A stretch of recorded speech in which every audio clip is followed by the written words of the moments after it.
Nous avons vu, c'est que le diable a toujours été à la tête du pouvoir politique, passé, présent, à venir. Nous trouvons cela dans Matthieu 4, 11. Et maintenant, nous avons vu ensuite que Satan, il détenait déjà le pouvoir politique. Mais ce qu'il cherche à faire, c'est s'emparer de l'Église. Alors il entreprend de la séduire. Il prend son surhomme, il l'introduit dans une organisation, et il le couronne vicaire. Vous voyez, un Christ. Christ agissait à la place de Dieu. Vous voyez, cet homme-là, il est un vicaire à la place de Dieu. Vous voyez, c'est la même chose, à la place de Dieu. C'est ce qu'il est censé être, un vicaire de Christ. Bon, après avoir fait ça, qu'est-ce qu'il a fait ensuite?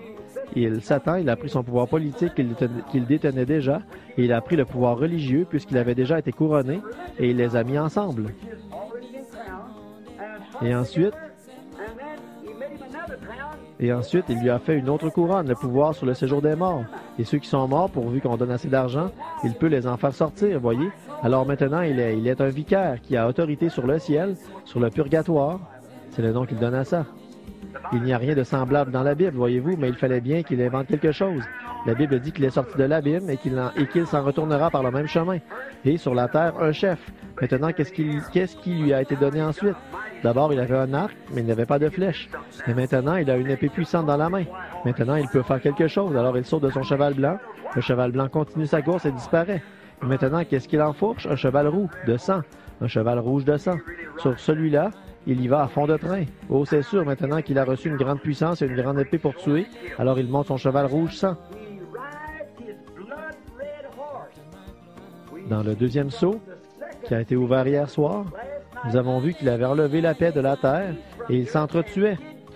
Et son propre martyrologe, celui de l'Église catholique romaine, indique qu'ils ont mis à mort 68 millions de protestants à partir de l'époque de Saint-Hiponde, à partir de Saint-Augustin d'Hiponde jusqu'en 1580 et quelques. 68 millions.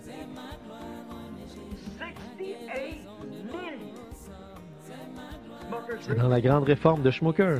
Si vous voulez le lire, ou plutôt la glorieuse réforme, vous voyez? Donc, le martyrologe en rapporte 68 millions. Quand un de leurs soi-disant saints a reçu la révélation, selon laquelle tous ceux qui étaient en désaccord avec l'Église de Rome devraient être mis à mort comme hérétiques, alors cela les a vraiment décidés. Oh, il s'est vraiment mis à répandre le sang. Il a sauté sur son cheval blanc, sur son cheval roux, et il est parti. Oh, c'est alors qu'il a reçu une grande puissance. Il a été établi vicaire du ciel, et il est adoré comme Dieu. Il est le chef de la terre. L'union de l'Église et de l'État a fait de lui le chef de la terre, lui a donné cette couronne-là. Il peut faire sortir les âmes du purgatoire par les prières. Il peut aussi intercéder. Il était exactement comme Dieu sur la terre à la place de Dieu. Tout cela lui confère une grande puissance pour tuer quiconque refuse d'accepter ses ordres.